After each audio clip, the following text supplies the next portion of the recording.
You're listening to the new WCEG Network on WCEG Click the live stream tab or watch us live on your smart TV, YouTube, WCEG Network. I'm Dr. Wanzo, your host of Mind Matters for the next hour. We are part of the worldwide community empowerment group where we speak life into the community. Like us on Facebook, follow us on Twitter and on Instagram at WCEG_talk_radio and at WCEG Network. Last but not least, the topics and opinions are those of the show hosts and guests and not WCEG Network. Thank you for your continued support. Again, welcome to Mind Matters, where we discuss relevant mental health issues. I'm your host, Dr. Wanzo, and I'm a psychiatrist, and I have been practicing in Atlanta for over 30 years. Our co-host is Norman Carter Jr. He's a retired Philadelphia police corporal. He's written a book that's very relevant to our times. It's entitled The Long Blue Walk, My Journey as a Philly Cop. It's available on Amazon for purchase and is very timely. He also hosts his own show on WCEG called Issues and Answers on Mondays at 4 p.m. Hi, Norm. Hello, how are you, Doctor? And we are very excited to welcome a very special guest, Miss Aireane Montgomery. I hope I said your name right. Aireane is a 31-year-old Georgia native and educator who graduated from Georgia State University with a bachelor's in political science in August 2014 and a master's in the art of teaching secondary social studies in May 2020. She is the president and CEO of Georgia Educators for Equity and Justice, Inc., a pre-501c3 devoted to the liberation and belonging of Black educators and students across the state of Georgia. She is currently the host of the Millennial 2 podcast on WCEG Talk Radio. Welcome, Aireane. Thank you. September is Suicide Prevention Awareness Month. Our focus this evening is on teen and young adult suicide. American adolescence is undergoing a drastic change. 3 decades ago, the gravest public health threats to teens were binge drinking, drunken driving, teen pregnancy, and smoking. These have all fallen sharply and have been replaced by a new public health concern: soaring rates of mental health disorders and suicide. For people ages 10 to 24, suicide rates leaped nearly 60% by 2018, according to the CDC. It is a national emergency, given the severe shortage of therapists and treatment options. The research is insufficient to explain this growing trend. The crisis is often attributed to rising social media, but data is limited. We have no solid data. Federal research shows that teens as a group are getting less sleep and exercise and are spending less time in person with friends, which are all crucial for healthy development at a time in life when it is typical for teens to test boundaries and explore their identity. Emergency room visits for self-harm by adolescents has risen sharply over the last decade, particularly for African American women, young women. So Norm, I know that you had some statistics that you wanted to share with us. I have a few. They should not make people feel good at all. Overall, we always talk about follow the leader. Overall, in this country, the suicide rates have increased 30% between the year 2000 and 2018. The suicide is the second leading cause of death for older teens and young adults. The suicide rate has been increasing steadily since 2007. There was a little decline in 2019, and it picked back up again. The rate went from 6.8 deaths per 100,000 people to 10.6. This is according to the CDC. Suicide, again, repeat, is the second leading cause of death for people between the ages of 15 and 24. And I remind our listeners, and I'll quote my illustrious host, Dr. Cassandra Wanzo, people do not commit suicide, they die. Exactly. As a result of suicide. Yes. Thank you. So, Aireane, would you, we're really, again, I want to say that we're thankful to have you here. Would you share with us some of your experience as an educator and teen suicide? Absolutely. So I was looking at some statistics as well. And what came as a shock to me was, I think it was either 2009 or 2010 that suicides has increased. I think they were looking at 2010 and 2020. By 2020, the suicide rate for Black students increased by 50%. Also, a high percentage of suicide rates had increased for the LGBTQIA plus community as well.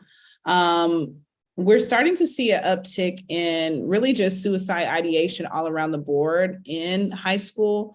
I'm not quite sure about middle school and elementary school, but you are starting to see students that feel very, very hopeless. And I want to say after COVID, during COVID, when a lot of these students were isolated, students really suffered with without having that community that they usually have, being able to socialize with their peers and their teachers, because I tell parents all the time, we have your students from a really important part of the day. Typically, you're going home, you're eating dinner, you're talking to your parents, but you're going to sleep and they're going to be at school all day. And so a lot of times, I want to say even before pre-COVID, I didn't have as many issues, mental health issues that I was dealing with in the classroom, but after COVID, the uptick was tremendous, almost too much to bear, in the sense of a lot of us educators are not well-versed, prepared to even handle mental health issues in the classroom the way they need to be effectively handled. I did, just to protect the innocent, I did experience having a student die by suicide. It was something that I would never, ever want to experience again. It was something that continues to have, effects on me to this day, in the sense of me being very sensitive to death, me being very sensitive to understanding that life is so finite. It could be just a matter of a split second that you're here and then you're gone. And so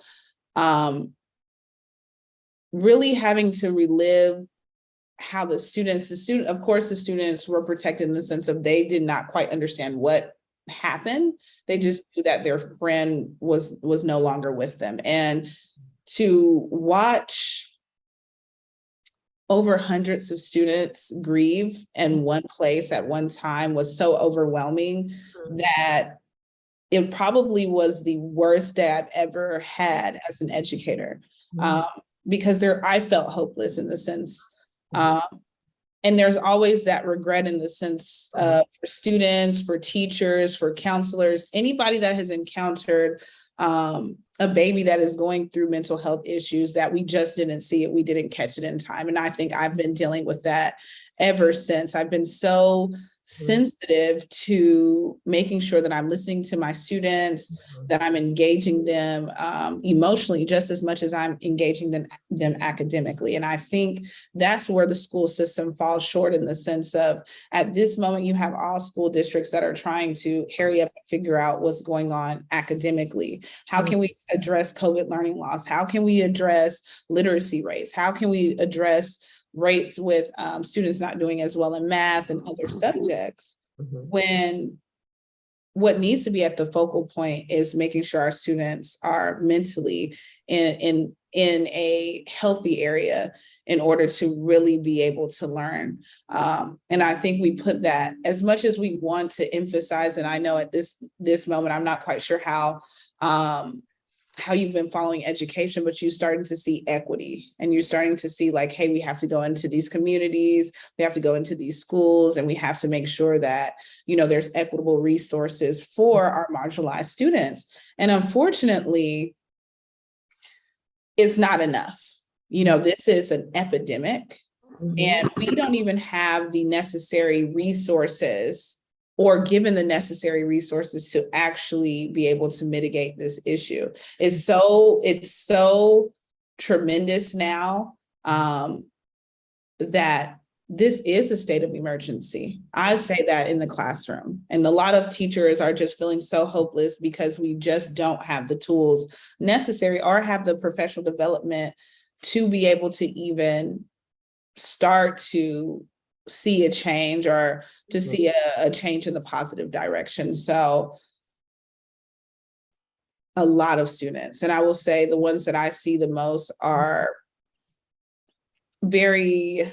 students that don't quite fit in with their peers, in the sense of they might be, really artsy, or parts of their identity is just completely different than the dominant group. And so they feel like very lost, and they feel like they don't belong, and they don't have a community.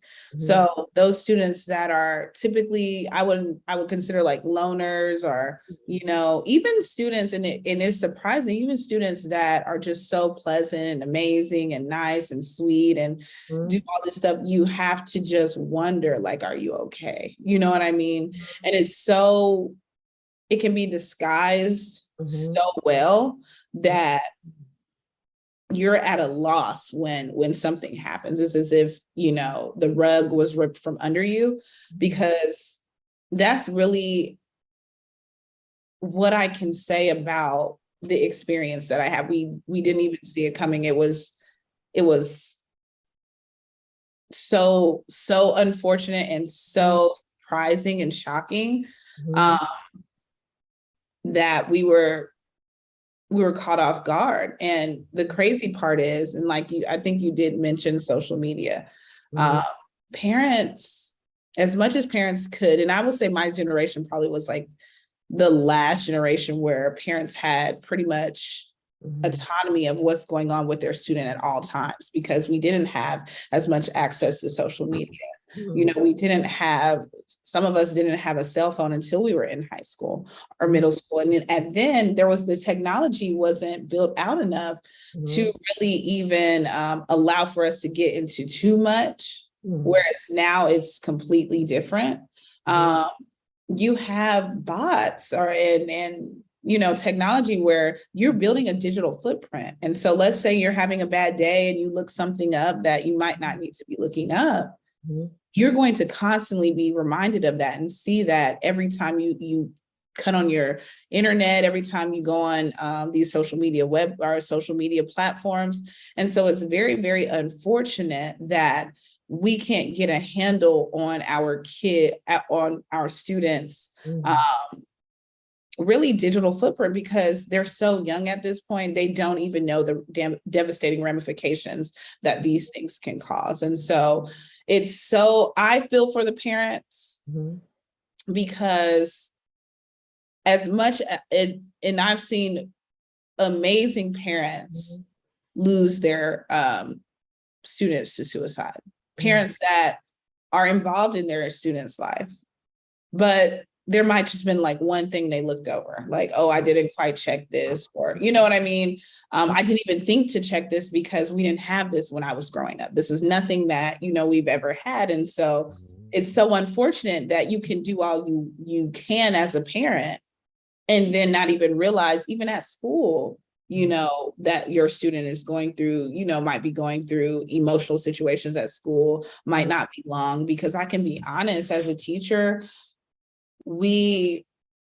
I have smaller classes this year, but when I first got into teaching, my classes were like 35 people, 36, 37. Wow. And these are honors classes. And so you have to understand, it's one of me, and it's so many students. And for me to be able to individually go through each student and get to know them the way I really need to get to know them, and understand, like, as they walk through the door, you know, really assess their mood, and, you know, still try to guide my class into being able to teach them the way they need to be taught, because we have these things, these milestones and these tests that, you know, you have to hit a certain point or else you're in trouble. You know what I mean? Or, you know, your students are in trouble because they haven't been introduced to the content. They're expecting way too much, you know, from the educator.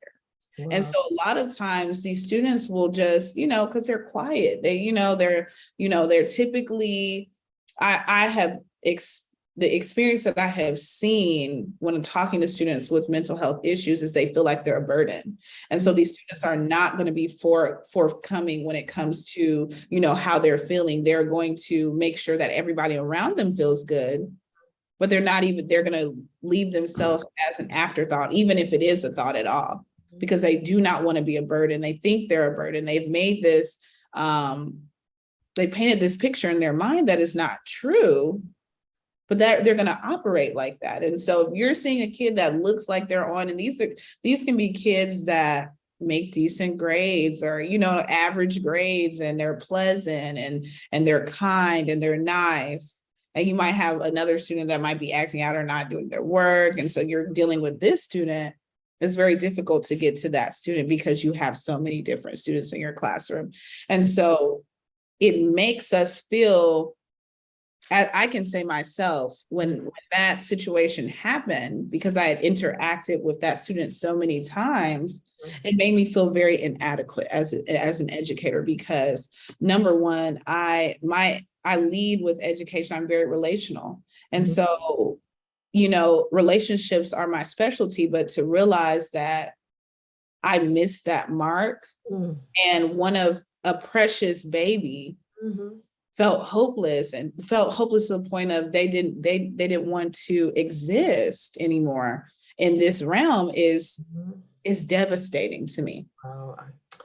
I know we always, the goal is to be proactive, but what is available in terms of resources to address the mental health needs of students? What's currently available, like, say, in your school? I will say this: we have our counselors. Our counselors are very bogged down. I mean, not only are they counseling students that are dealing with mental health issues, they are, you know, providing support academically for these students, getting in contact with parents. They are also, you know, providing expertise for college. So they have so many things to do. They are not solely counseling a student on their mental health. We do have a therapist at our particular school, but when my organization did a town hall in Clark County, and so they were talking about, yes, we do have therapists in schools, but sometimes it's only one therapist, and they have 70 people in their caseload, so they're not able to get to these students in real time, and these students deserve to be having their issues, you know, talked about in real time, because that's what it only takes 1 hour. It only takes one day for a student to realize that, or think that there's nothing else worth living, and it's time for them to, you know, escape. And so it's unfortunate, because even talking about that one therapist, they were saying that sometimes that therapist needs to take mental health days because of all of the information that they're receiving. So it's unfortunate that they're so bogged down and that the counselors can't even help the therapists in the sense because they have to make sure these students are getting in school. They're counseling these students on their grades. They're being the first point of contact when it comes to connecting with the parents, and then we're not even talking about the students that have to raise themselves that do not have the parents there, or the parents don't have the capacity to be a parent to them. And they don't have somebody to talk to as well. So after this student died by suicide, what did the school do? Did they put anything in place? Did they have, how did they process it or deal with it for the staff, students, parents? So that the next day, we definitely alerted our admin team. And so they were able to put a crisis group together, which were counselors from across the district to come in and pretty much provide support in that day. They were also able to extend that support a couple more days because we were literally leaving school, school was about to be over within the next couple of days. And so they were able to provide support through that process and that journey. And so it was still, unfortunately, it's still not enough because we still have students, we still have teachers that are still dealing with this trauma. We still have parents. I think that, a Black community back in the day, we all supported each other, you know what I mean? Whereas that's not the case anymore. Parents are not walking up in the schools and feeling the support that they need to feel. You don't have, it's not a community-based approach. It's not communal anymore with schools. It's your student comes to school. If there's something going on at school, then you can come up here or you can volunteer a little bit, but it's not a community like it should be, like it used to be. Because I tell people, it takes a community to raise a child. Yes. It should not be the only support when it comes to raising a child, but that's where the teacher steps in. That's where somebody down the street steps in and raises the child. And because a child will always know that they're loved, but when everything is so segregated or segmented, you find these issues where a student can just kind of feel like they don't belong at all. I know teachers have a lot on their plate. They're expected to do myriads of play several roles. So what type of trainings do educators get in terms of mental health and addressing mental health needs, if any? No. I have yet to receive any type of professional development on dealing with mental health. Our students deal with mental health issues.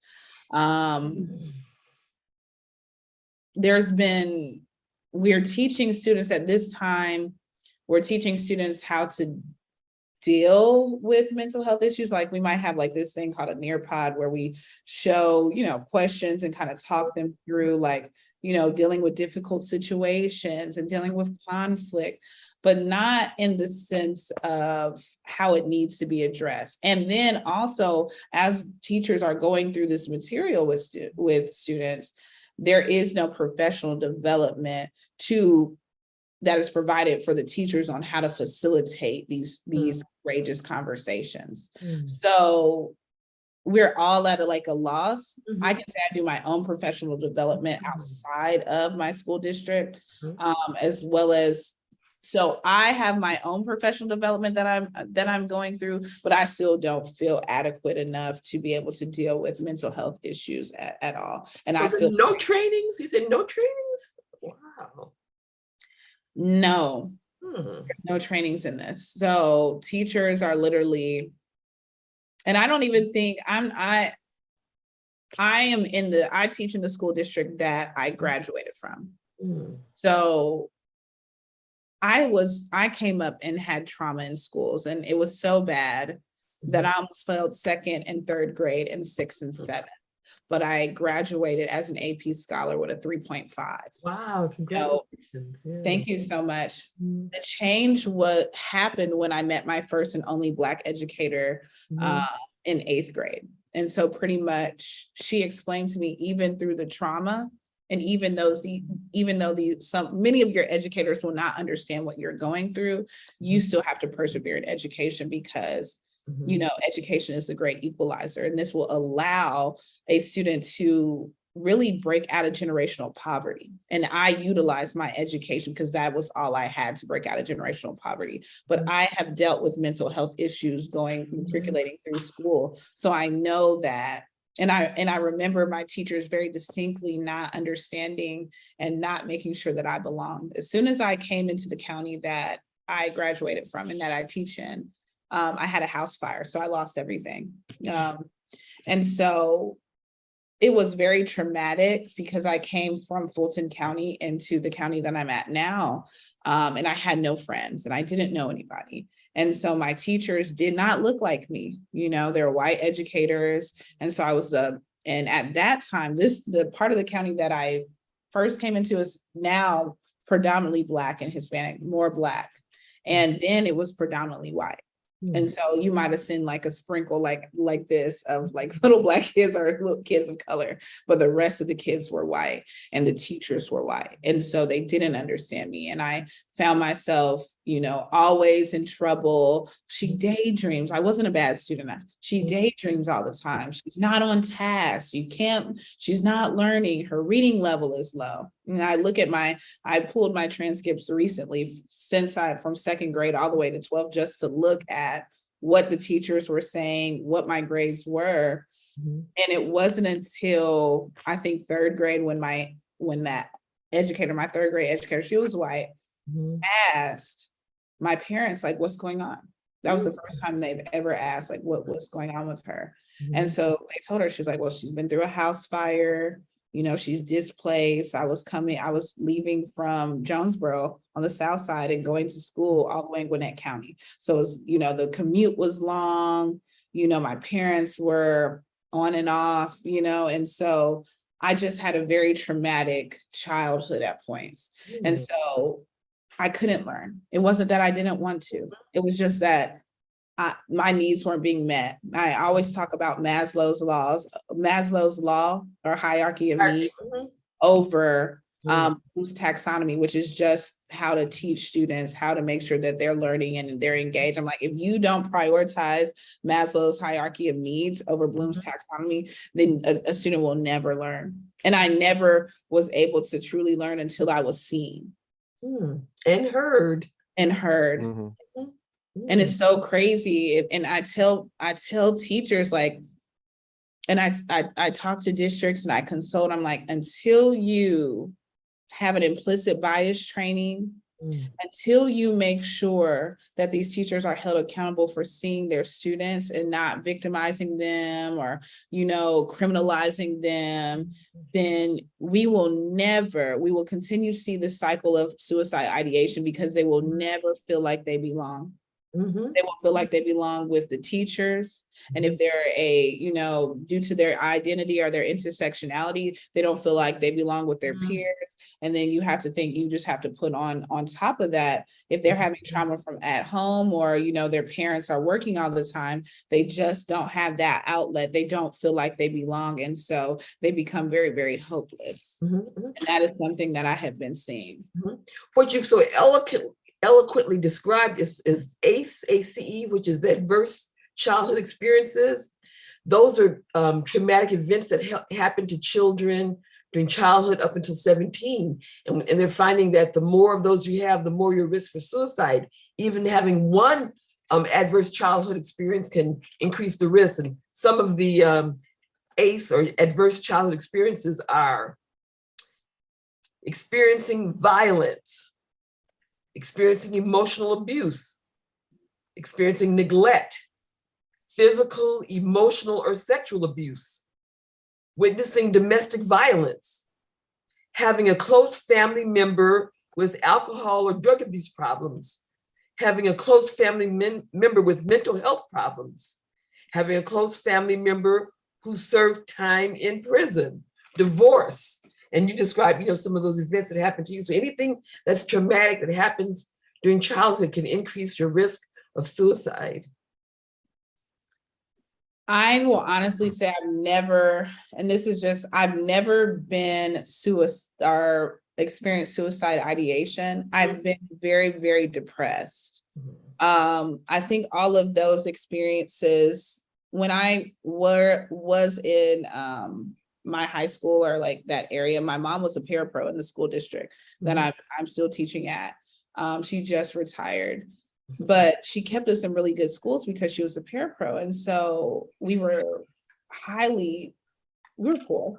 I would say that pretty, below poverty level.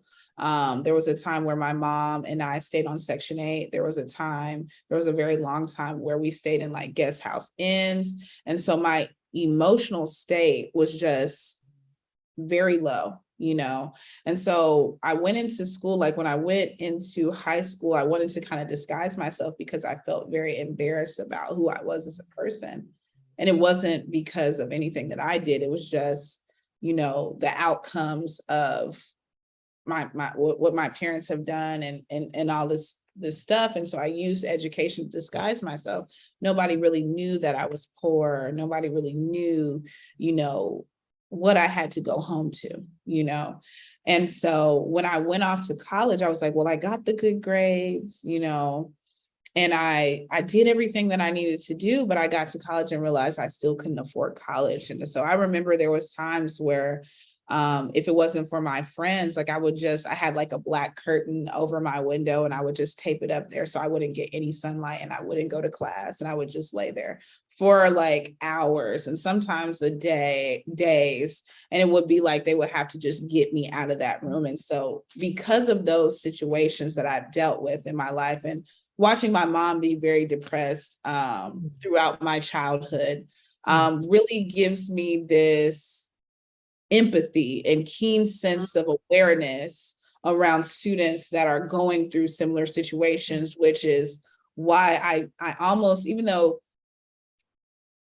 it's a negative connotation to say that teachers teach through trauma, I have taught through trauma, and that trauma has allowed me to see things that other educators are unaware of. They're unaware of what a student is going through. It's like almost like I can see a look on somebody's face and I can be like, you know what, that student is going through something, and I can pull them out and I can empathize with them because I've had, and I've had love in my childhood, but I had to deal with verbal abuse. I've had to watch my mom deal with it,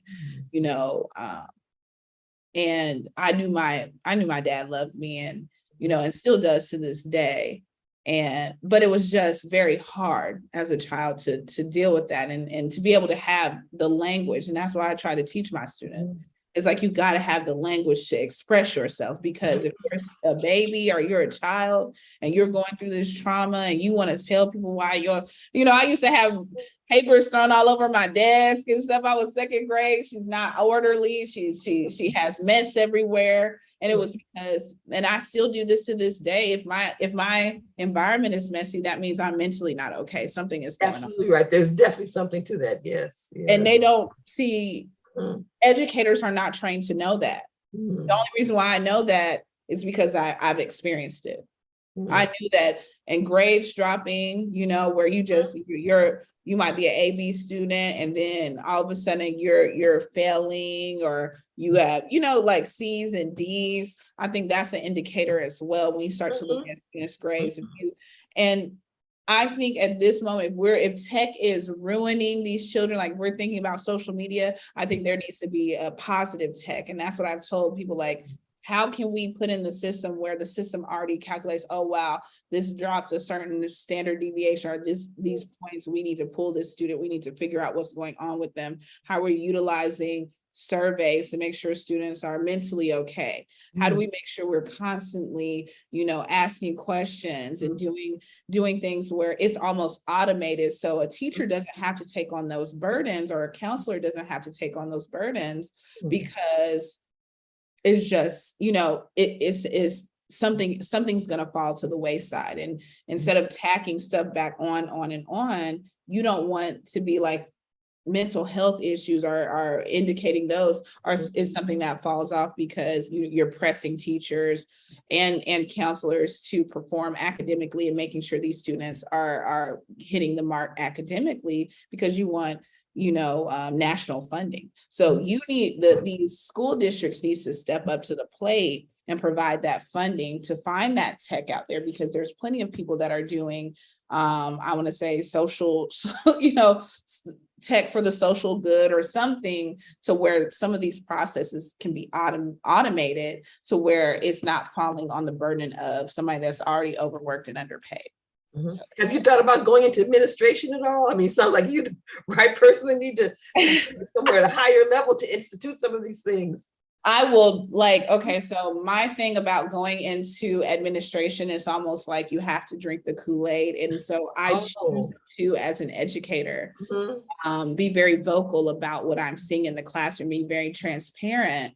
And so sometimes when you get in those higher levels, it's very difficult to operate in your true authenticity there. And so I'm thinking about, I'm taking a completely different route that, most people don't take, but I have a nonprofit, or it's a pre-501c3, and I consult in that nonprofit, and I have a team that that consults. We travel around Georgia, we talk about these issues, we see what's going on, and we work with districts that want to work with us for real. I think so you deal with mental health issues in your nonprofit? We deal with liberation and belonging. So health and wellness is one of the tiers that we do deal with.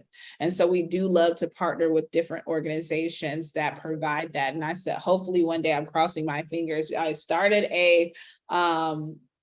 to become a health and wellness and life coaching license thing. But because my business is a startup and I'm still in the classroom full time and I'm department chair, it just hasn't worked out for my schedule.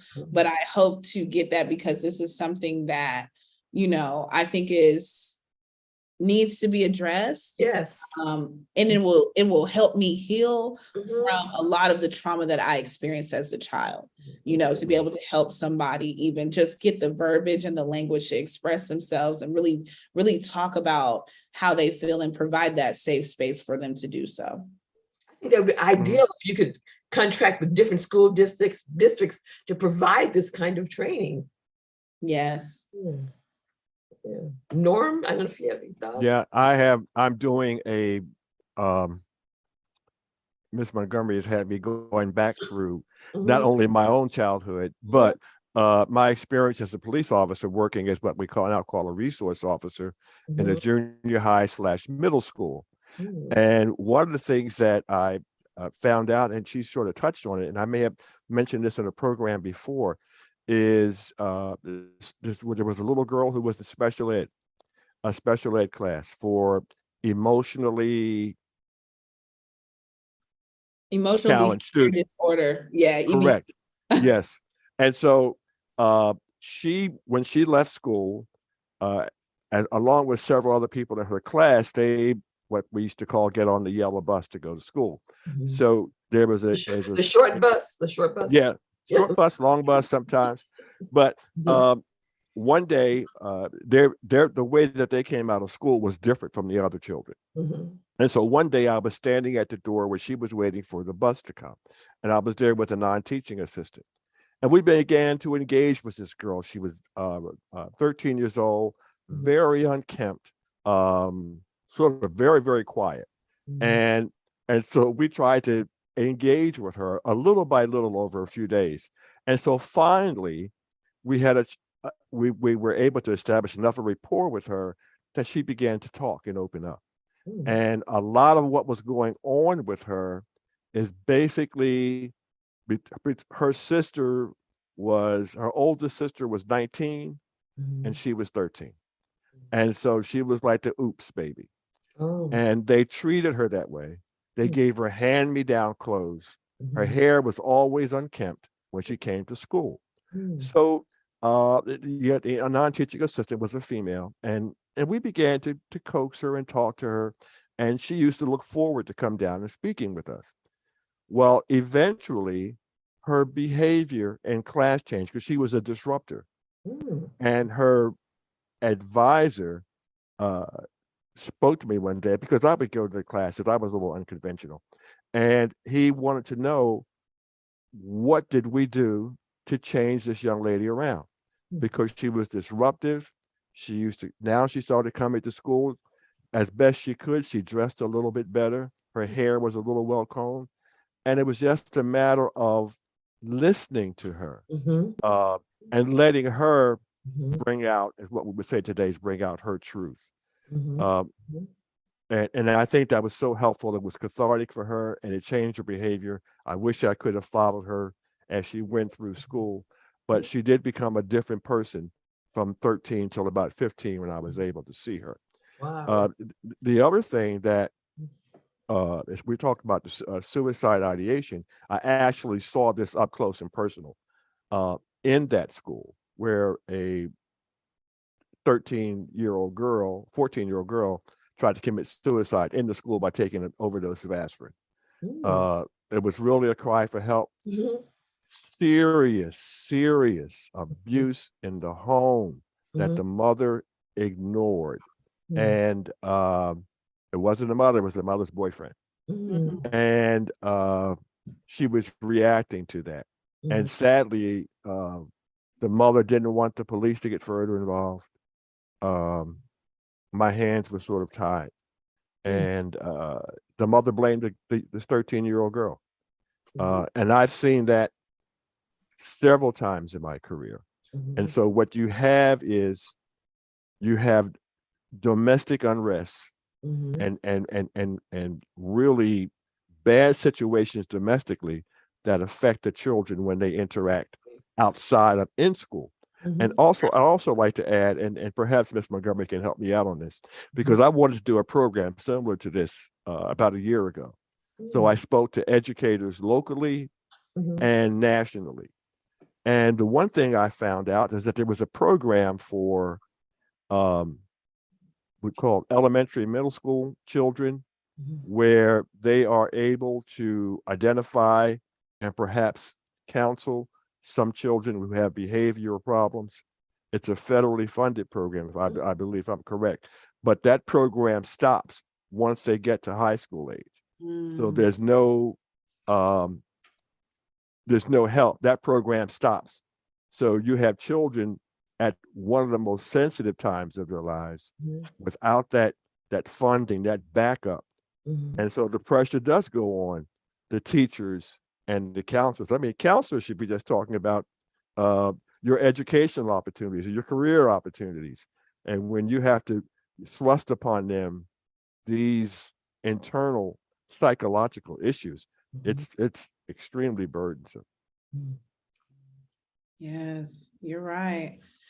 It's so unfortunate to see every day, like, students that we know have things going on at home, and to really bridge that gap in the sense of, because we're mandated reporters as well. And so what you were talking about, the mother getting upset with her daughter, I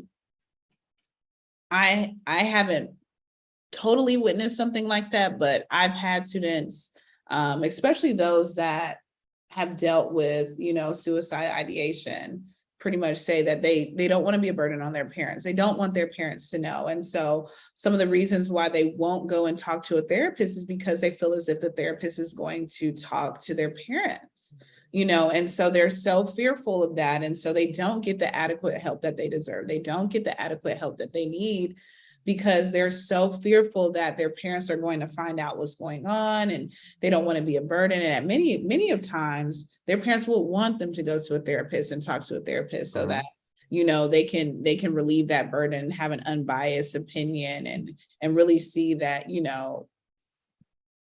there's help there. But there's sometimes there's those small few little times where you have situations where parents will start blaming a child. I had a situation, and this student didn't express suicide ideation, but I could tell that they were depressed. There was this one student, she's a Black girl. She's a part of the LGBTQIA plus family. And her mother just treated her very bad. She's fair-skinned. And so when she would come into class, I'll see like a little bruise here, a little bruise there. And I'll be like, are you, like, what's going on? And she's like, Miss Montgomery, no. And I was like, all right, like, I'm gonna talk to your counselor about this, because, at the end of the day, I care about you. And even if you get mad at me, I still care about you. And I have to say something. And so she would go to her counselor and they would talk and it would be fine or whatever. And so finally she broke, after she talked to her counselor, she told me, and she was like, my mom is so mean to me, and I don't even know what to do. It's like, it's so unfortunate. I think she's mad at me because I'm gay. And I was like, I apologized to her. And she was like, she treats me so bad. She's like, Miss Montgomery, I just want to get a job. And I've had plenty, I've had students that have said this about their family. Like, I want to get a job. And when I graduate, I want to move. I want to find a place to stay because I just don't feel happy there. And I don't feel like she loves me. And so there was this one time, like, and we cried in the hallway together. It was right before school. She had borrowed a bike from her friend, and she was riding back and forth to the fast food restaurant that she worked at. And so it was raining too hard. And so she had to come back home because she couldn't get there and she was too wet. And so she was just like, she ended up calling off work, and she left the bike. I want to say she left the bike in the garage. And so the mother came home and was like, because she had moved out of her mom's house, but ended up having to move back in because her sister was displaced for a second. And so they all were there. And so I guess there was some laundry that was left, on the couch. And she's like, it wasn't even my laundry. She just ran over the bike and told me, pretty much, I hate you. And, you're never going to do better for yourself. Ran over the girl's bike. She's like, Aireane, like, or Miss Montgomery, why would she do that? And she just broke down. And, I broke down as well, because I just, there's great parents that deal with situations that they don't deserve, and the student doesn't deserve. And then there's parents that, maybe should have thought about it. Maybe maybe you didn't need a child. Maybe you weren't ready for a child, and you brought this child in the world, and there's still responsibilities that you have to take, even though there are situations to where you can, give your child up for adoption. If you're not being the parent that you can be, then you need to figure out what you need to do next.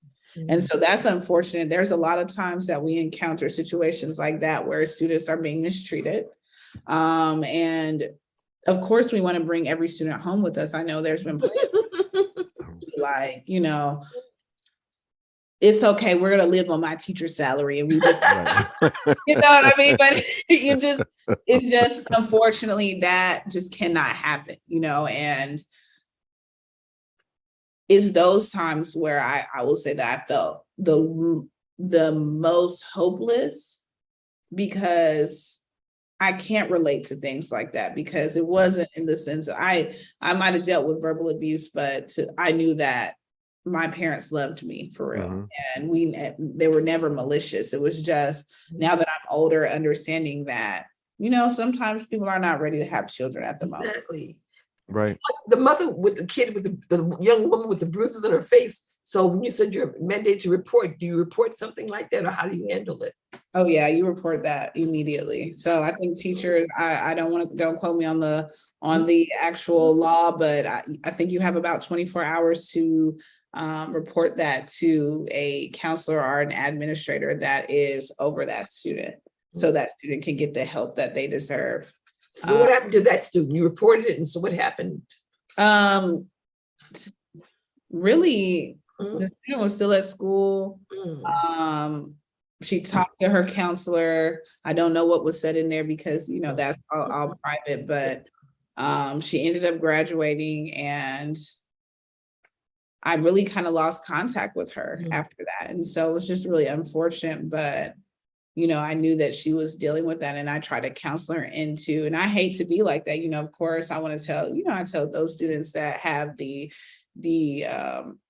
necessary, I guess, protection to stay at home and, get yourself together or go off to school. But then I tell some students that you you have no choice but to, grow up a little bit earlier and get yourself together and get out there and stay on your own. That's just the reality. A lot of times as educators just want to walk in the classroom and teach the content. That's not, it just doesn't work like that. And to be an effective educator, to really be an educator, not just a teacher, to be an educator, you have to face those, horrible realities that your students are going through. Because to be honest, I feel like a mother myself from 6:45 to 2:45, really teaching is a 24-hour job because you will always have students trying to get in contact with you. Well, do they have your number, your cell number? They have my email. We have a Remind app. So like if students need to shoot something over like, hey, or what's the test or this, and you will always have students. I had a student email me because they needed a picture. They weren't my student, but I was like, the yearbook was emailing at like 1 o'clock in the morning. I'm like, y'all gotta go to bed. Y'all can't go to bed, okay? Because you're disturbing me now. You will always, students they're different with time. Like a lot of our students, like you said, are not getting the adequate sleep. They're night owls, and they're up. I have students that are getting 3 and 4 hours of sleep. There was a time like my parents was not playing with me even in high school. Like, you're going to bed at 10 o'clock. Yeah. Lights my out. parents did. They had strict deadlines. Lights are out. Yes. They gave me a little bit more time when I was a teenager, but it was 10. The 9 is 10. And so the kids aren't getting the sleep that they need. They're raising themselves. You have students and I teach in a school with a very diverse population. And some of these students are first generation Americans. And so they're supporting their family as well. So they're having jobs, they're taking care of their parents, they're providing financial support in the household. And so they're growing up so fast, they don't even have an opportunity to be the kids that, we were back in the day. So I think that all goes growing up too fast, not getting the proper sleep that they need, and, going through grown people issues, at such a young age can be very damaging on the psyche, very, very damaging on the psyche. And that's the trend that we're seeing within the classroom these days. Wow. Doctor, could I add one important thing, and it's related to what you're saying, where you can have, and I wrote about this in my book, you can have a teacher who reports the abuse to the child. You can have counselors who take that. And at some point, you're getting law enforcement involved somewhere. When you sit down with that child, and I saw this and it makes me so angry, sit down with that child and say, okay, I see your marks. It's not really that bad, but are you hurting? Then, well, this is what we can do. We can have you sit before a judge where you go to court, and what could very well happen is that we may have to remove you from your home, and we don't know where you might go. You may sit in an institution or somewhere for a while before we can find a place to place you. And that's the situation that you're talking about. Well, when you're talking to a teenager, a young teenager, that is catastrophic, because in your mind, you're saying, that's probably worse than what I'm going through. So I'll just tolerate what I'm going through. And this is why situations as Ms. Montgomery spoke out, why you say, okay, well, what happened to the child? And you see the child the next day and the next week and the next year, because they've been so traumatized by what the system has in place that really doesn't. It can protect them, but when the people who are administering that situation are not compassionate with the needs of that child, that's when the breakdown starts, and that's where you have the problem. Wow. You're right, Norm.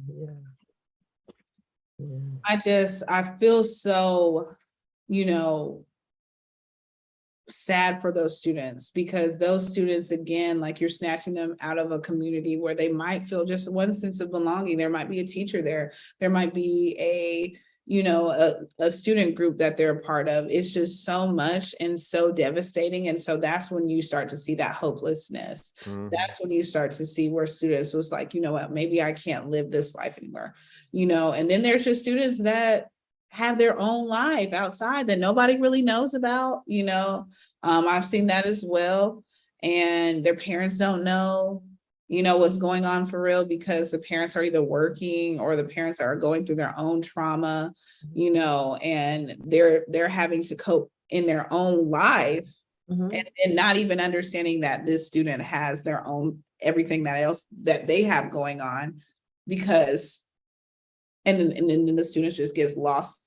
And so it's unfortunate. It's too late when the parents start to realize what's going on. It's too late. Back in the day, you didn't have a cell phone, so you're writing a diary. So your parents have snatched your diary. They're looking at your diary like, we need to talk. You need to come on in here. You need to talk. Because you done journaled and we see what's going on and we need to talk. But now you got all kinds of stuff. You got apps you can journal on. You got different social media. You talking to your friends on certain things, and your parents have no idea what is going on, because you literally can have two lives now. You can have your life. You do have two lives. You have your life in person. You have your digital life. You have two different lives. Do parents tend to have access to their kids' social media? I mean, my son's 40, so I don't know. There's a social media platform coming out all the time. You know what I mean? So some parents don't even have the capability of learning how to work the technology. What they're still. I mean, I'm 30. I'm 31, and there are certain social media platforms that I don't even I don't even really get on like that. And so I don't have children right now, but I'm so, I don't want to be that worry ward, but I know what's going on. Yeah. I feel like I don't want to be like this over my child, or be like, no, you can't go to school. You can't go outside. You got to be with me all the time. But, unfortunately, and fortunately as well, students do have access. Technology is not all bad. There's great tech as well. But then there's also the devastating ramifications of, poorly designed or stuff that is for mature audience only that students are able to get their hands on. So those are the issues. Wow. Well, this has been an amazing and very informative show. I really want to thank you, Aireane. You've brought so many good points. Oh, someone just mentioned about there are ways you can clone your child's phone to see what they're doing. I didn't know that. Okay. Look, I didn't know that either. And I'm gonna tell you, most parents are not doing that. There's some parents that are doing that, but most parents are not doing that, because even now you got to think parents are dealing with their own emotional issues. Parents are working class parents. They got to have two jobs now. Can we post some information about your group on our website? Of course. I would love to do that. I'm going to get that over to you guys now, and then I'm just going to type my website in the chat. Yeah, this has been amazing. And I want to mention to those in our audience, if you or someone is experiencing suicidal thoughts, please take it seriously. The suicide prevention line has now been changed to 988, 3 digits. You can either call or text 988. And get someone that can help you to the appropriate sources. So, and again, I want to thank Ms. Montgomery and our host, Mr. Carter. And so for everyone there, again, if you or someone is experiencing suicidal thoughts, you can call or text 988, 988. That's the suicide prevention line. Thank you for having me. Oh, thank you. Oh, thank you. Awesome.